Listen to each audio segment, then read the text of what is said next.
Butterflies. അവതരണം ഗീതു.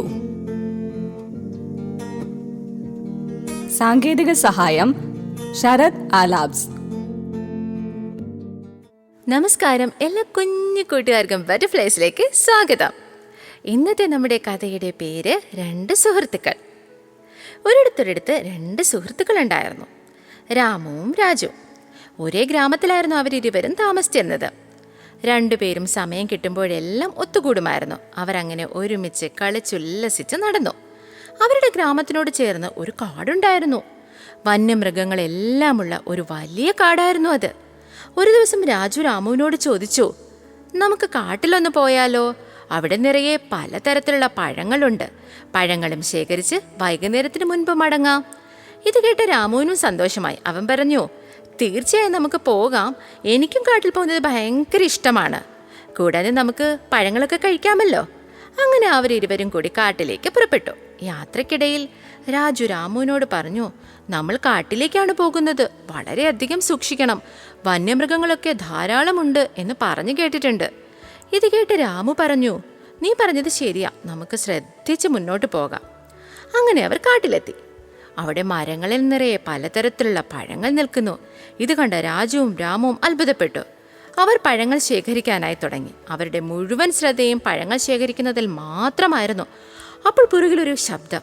അവർ ശബ്ദം കേട്ട ഭാഗത്തേക്ക് നോക്കി. അതാ ഒരു കരടി. അതവരുടെ അടുത്തേക്ക് വരുന്നു. ഇത് കണ്ട രാജുവും രാമുവും ഓടി. മരത്തിൽ കയറാനറിയാവുന്ന രാജു രാമുവിനെ ഒന്ന് തിരിഞ്ഞു പോലും നോക്കാതെ ഒരു മരത്തിൽ ഓടിക്കയറി. എന്നാൽ രാമുവിനാകട്ടെ മരത്തിൽ കയറാൻ അറിയില്ലായിരുന്നു. കരടി രാമുവിൻ്റെ അടുത്ത് എത്താറായി. എന്തു ചെയ്യണമെന്നറിയാതെ അവൻ വിഷമിച്ചു. അപ്പോഴാണ് പണ്ട് മുത്തശ്ശി പറഞ്ഞു കൊടുത്തത് അവന് ഓർമ്മ വന്നത്.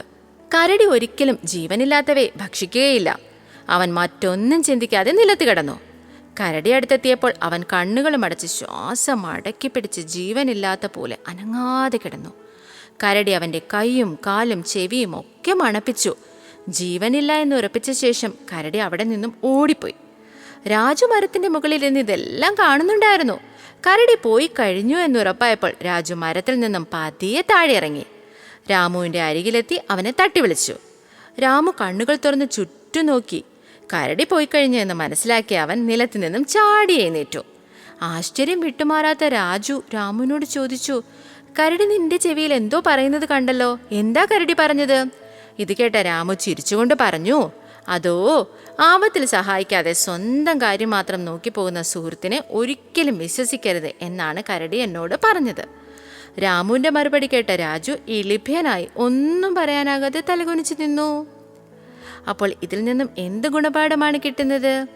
ഏത് സാഹചര്യത്തിലും നമ്മോടൊപ്പം നിൽക്കുകയും പിന്തുണയ്ക്കുകയും ചെയ്യുന്നവരാണ് യഥാർത്ഥ സുഹൃത്തുക്കൾ, അല്ലേ? അപ്പോൾ എല്ലാ കൂട്ടുകാർക്കും ഈ കഥ ഇഷ്ടമായെന്നും ഇതിലെ ഗുണപാഠം മനസ്സിലായെന്നും വിശ്വസിക്കുന്നു. വീണ്ടും അടുത്താഴ്ച പുതിയൊരു കഥയുമായി കാണാം. എല്ലാ കുഞ്ഞു കൂട്ടുകാർക്കും തൽക്കാലം വിട പറയുന്നു ഗീതു. ബട്ടർഫ്ലൈസ് അവതരിപ്പിച്ചത് ഗീതു. സാങ്കേതിക സഹായം ശരത് ആലാബ്സ്.